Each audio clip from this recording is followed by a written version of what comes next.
Si Anthony Davis ay nasa isang incredible start sa kanyang debut sa Dallas Mavericks. Ang 10 times All-Star ay was already making every Mavericks fan sa American Airlines Center increasingly comfortable with the huge void Luka Doncic left behind matapos na ang organization shockingly traded the franchise centerpiece. Gayunpaman, ang debut night ni Davis ay hindi nagtagal.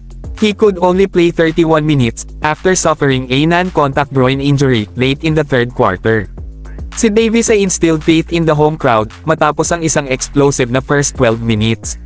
Sinimulan niya ang laro sa isang assist para sa isang Daniel Gafford dunk na sinundan ng isang block at isa pang assist para kay PJ Washington breakaway slam. Si Davis ay got to work and got his first Mavericks points with a fadeaway jumper kay Amen Thompson. Sinundan niya ito ng isang floater. Si Davis pagkatapos ay nagkaroon ng American Airlines Center a buzz na may isang putback dunk.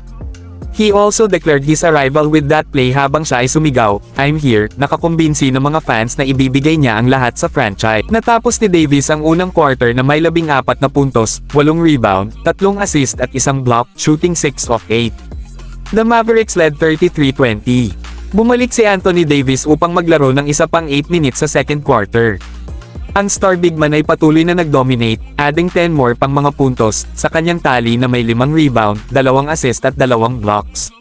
He shot 9 of 13 overall, ang 2 of 2 from 3 at 4 of 6 sa free throw line. Si Davis ay may kabuuang 24 na puntos, 13 rebound, 5 assist at 3 block papunta sa halftime, ang Mavericks ang 60-48. Si Anthony Davis at ang Mavericks ay struggled in the third quarter, ngunit nagpatuloy siyang magkaroon ng impact. 2 puntos lamang siya sa shooting ng 1 of 5, ngunit nagdagdag si Davis ng 3 rebound at 2 assist. Bago niya nakuha ang pagkakataon na mapagbuti ang kanyang mga numero ng shooting sa ika-4, si Davis, sa kasamaang palad, muling nabigyan ng pinsala ang kanyang abdomen injury. Habang binabantayan ang rim, laban kay Alperen Sengun, si Davis went down with a non-contact injury. Hinawakan niya ang kanyang groin area at grim aced sa sakit bago lumabas sa locker room.